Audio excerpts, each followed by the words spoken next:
that is, this too will pass.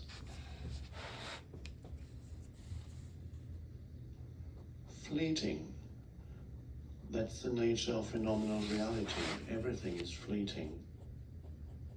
Even if you've had a long life, you reach the age of 95, and then you look back. From one perspective, yes, it was a long time. Lots of things happened. And yet it was also so fleeting. And you might, was it all a dream? All those things long gone. All those people that I knew. All those experiences. It's in the nature of a dream almost. Because it is so fleeting. Every experience is so fleeting. And then it's gone. When you get home, you might wake up the first morning after getting home, after this, your old familiar surroundings, and then you remember that you were on this meditation retreat, or whatever you want to call it. Did I dream all that? It's gone already. Yet you were looking forward to it perhaps for quite a while. It was coming towards you as an event. And then it comes and then it goes.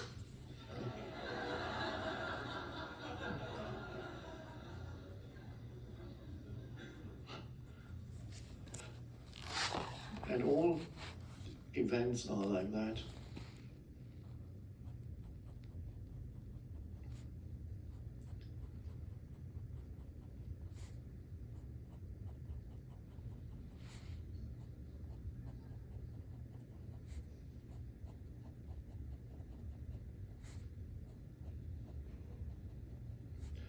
So this, our gathering, there's an external form to it, this place, all the people,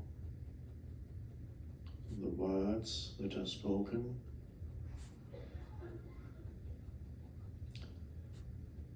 If you want to hang on to the external form of our gathering, then you might feel a little sad that it's coming to an end. Or in a few days or weeks' time, you might think back and say, oh, I was peaceful then.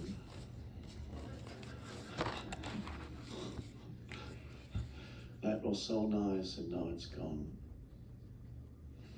But that is forgetting the essence of our gathering. The essence of our gathering does not lie in the form, the physical location, which is beautiful. But you can't stay in one location forever. You could, but you wouldn't be happy with that either. The structures, the words, walking from one building to another, the meals, meeting the people, all nice, beautiful. But the essence isn't any of this. The essence is precisely taking you to a deeper place than the form which your life takes externally. The essence of our gathering is the now.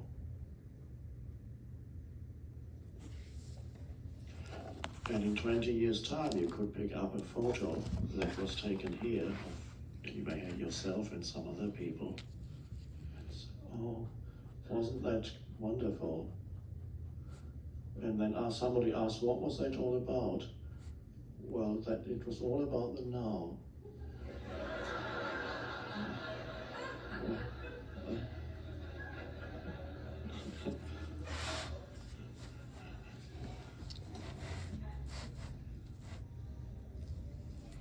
And then the person might ask, where's that wonderful now? And the essence, then you look at the photo and the essence of that is here, now. as myself, beyond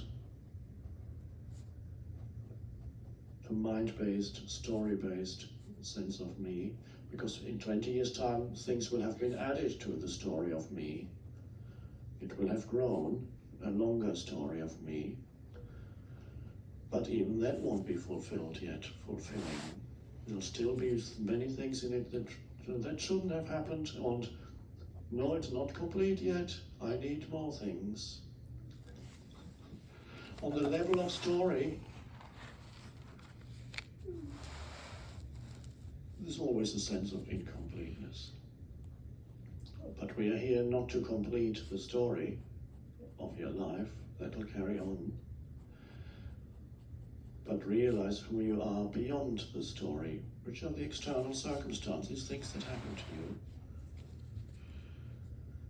and continue to happen.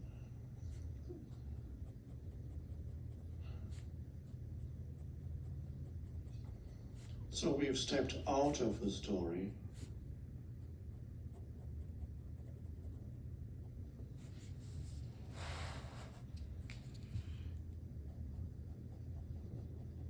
And you may not be out permanently. You may get drawn in to complete identification with the world around you, complete identification with your mind, complete identification with reactive patterns. And so seriousness, a heaviness returns into your life. Every little thing matters. And any little thing has the power to upset you.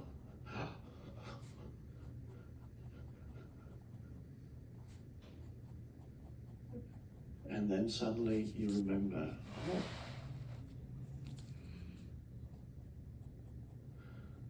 I've lost the now. Where's the now? And now then the mind says, there's no point in even looking for it now, because obviously you're not in a fit state to be at peace. And with all the problems going on around you, well, there's just no point in even trying.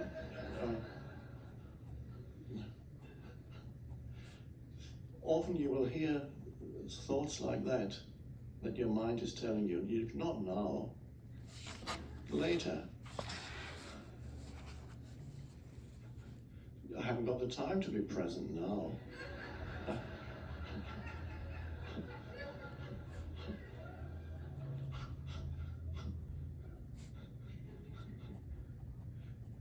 But one good thing that has come out of this gathering is that you no longer completely believe in what your mind is telling you.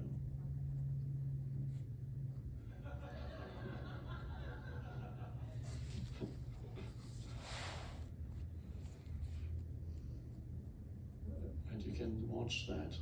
And often it may be telling you things to manipulate you. I'm not saying the mind is your enemy, but it's an entity, a little form that consciousness has taken. And every form wants to persist in it as that form. It doesn't want to metamorphose, transform. It wants to, but it does anyway. I'm sure the caterpillar, if you ask the caterpillar, would you like to become a butterfly? It'll say, no way. No.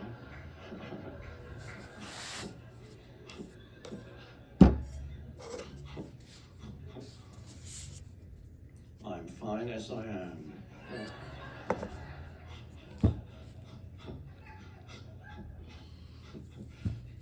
Because form wants to persist as that form. There is a momentum and a static thing also. Wanting, you can see it in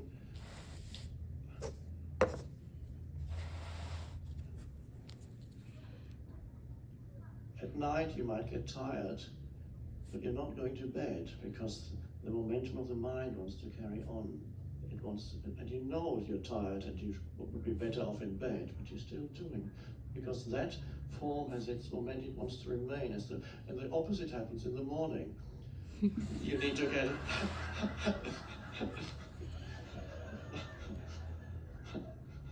then you want to stay in bed. That doesn't want to change. You can see it also with children. Sometimes they don't want to go into the shower or the bath because it's a transition from the dry state to the wet state. But once they're in the wet state, they love it and they don't want to come out. So just examples of forms wanting to persist and so to see, and so the mind is a very deep-seated form that consciousness has taken, and it wants to carry on as that form, as the noisy mind that's in control of your life. And it will come up with all kinds of justifications why it will and should and must remain in control.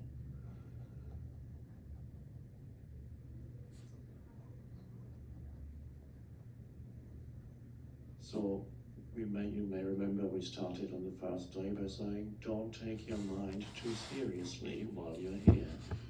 And whatever thoughts may come up, be gentle with it, but don't take it too seriously. That means don't be identified with every movement that comes up in your head. You say, oh yeah, oh yeah. And we've been stepping back continuously, which is the essence of being present, is an inner stepping back from the flux of thought. And also an inner stepping back from the flux of emotions. No denial in that. Simply we take a step back from where you are the observing presence, the witness. And when you step back, that also means you step out of being trapped in those mental formations, mental emotional formations with your sense of self. Otherwise, they imprison your sense of self and it gets trapped in those mental emotional formations. One could say there are many ways of speaking of what this gathering is and has been all about.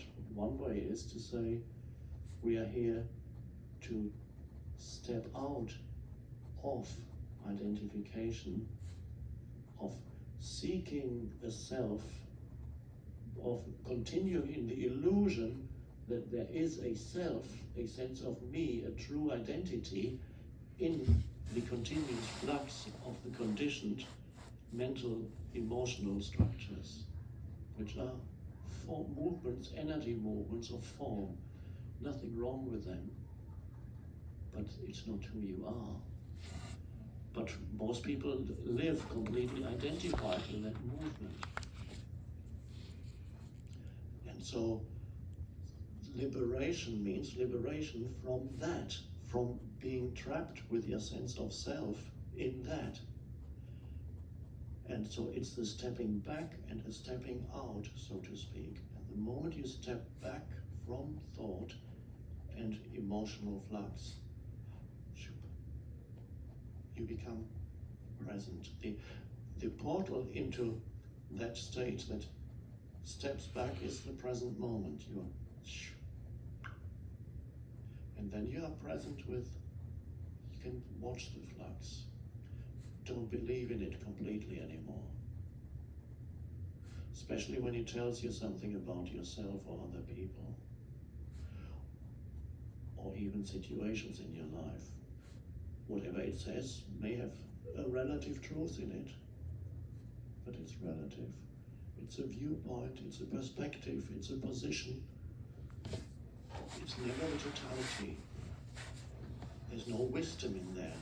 No wisdom in there. Knowledge, yes, a lot of knowledge, conditioned knowledge, but no wisdom, because it's always the positional thing. One perspective, and there are many other possible perspectives on the same thing. I listened to the speech by the president last night, and it contained a promising statement, and that was, may God grant us wisdom. He didn't say, may God grant us victory, and he didn't say, may God grant us power. He said, may God grant us wisdom. So that is a promising statement.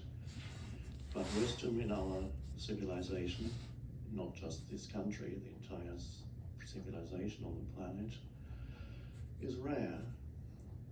It's not taught really at any university that I know of. But wisdom is not knowledge. It's not the ability to think faster or to know more or to be able to analyze more quickly. That's so-called mind power, intelligence, IQ. Wisdom is the ability to step out of the conditioned into a greater vastness of consciousness, which you know nothing of when you are trapped in the conditioned mind. So the ability to step back from there into the spaciousness, yes, the stillness of presence, the inner stillness and sense of spaciousness of presence. That is having access to the realm of wisdom. And it's not taught. There is a continuous increase in knowledge. There's a continuous intensification on one level of identification with mental noise and knowledge, reactivity, and not much is known about wisdom. It's still what I have been talking about here for most people on the planet, which is a completely unknown thing. And this is amazing. The most important thing for a human being to know, the mainstream culture knows nothing of it. Almost occasionally little glimpses come through here and there. Even on TV, occasionally little glimpses come through. In the media, occasionally here and there, yes, there's some truth there, some wisdom shining through, or a statement inspired by wisdom. But on the whole, yet, it's not taught in schools or universities. Wisdom 101. Nowhere.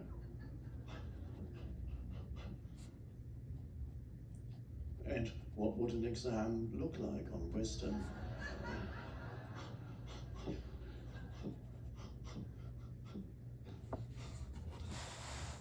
Can you become an advanced practitioner of wisdom?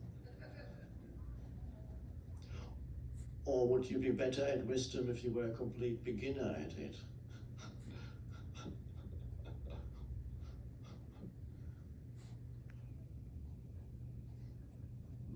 I remember a book title, another book I haven't read. Zen Mind, Beginner's Mind. Probably a good book, but the title is good. So that is having access to that realm within yourself, and again, it is not separate from who you are. That realm from where wisdom arises in your life is the essence of your very being. So it is not some strange place that you visit. You visit it and you realize that's the essence, it's me. And one way of putting it, I'm giving you just another little pointer, I've used the pointer before. It is also a realm of stillness that is there underneath all the mental noise. In you can never be destroyed by mental noise. And the moment the mind stops, even for an instant, it's there. But you might not sense it at first, because you've been desensitized by the continuous mental noise, just like somebody who spends 6 hours in a discotheque has become desensitized and will not be able to listen to silence when he or she steps out of the discotheque into the stillness of the night, deafened by the noise. And at first you step out and it seems, oh, this is dreadful. The noise has stopped and there's nothing here. You wouldn't be able to hear the subtle noises of the night and the huge stillness underneath it, the alive stillness. You would have to stay out of the disco for quite a while before your ears become attuned to that much more subtle realm, and then you realize it's not just nothingness out here, it's actually beautiful and sacred, very different from the noises of the discotheque. I have nothing against discotheques, it's just a metaphor for the human mind.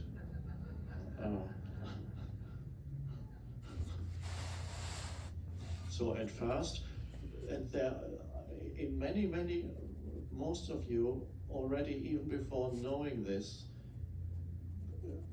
expressed clearly and recognizing the truth of it, because somehow you already knew all this, of course. If you didn't know all this already, you would have gone home by now. You wouldn't have recognized the truth because you wouldn't have been able to listen to it. You knew it already. So it's just being formulated, and then you say, see it more clearly out there. Yes.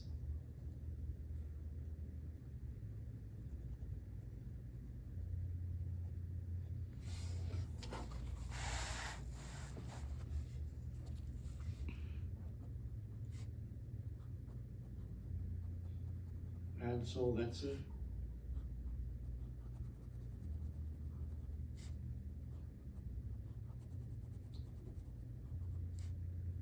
You're now more conscious of it, but that state of awareness, stillness, very likely has already been arising in you.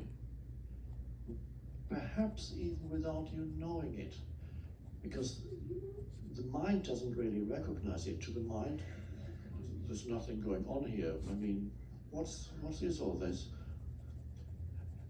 And so the cessation of thought for a moment, the arising of still alive, aware presence, just awareness, which is there whenever something new appears in your life, something, let's say something suddenly pops up out of a box.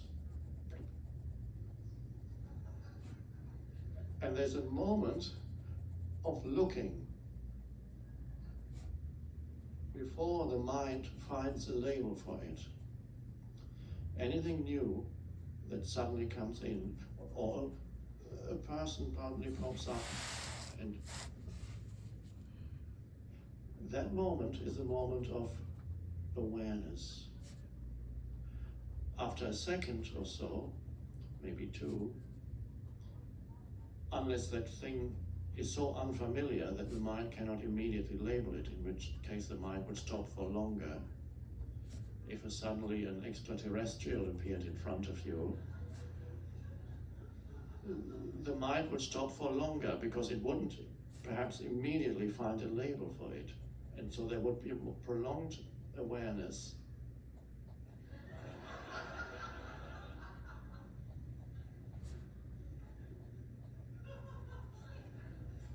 But that is the state of pure awareness, before the arising of mental labels.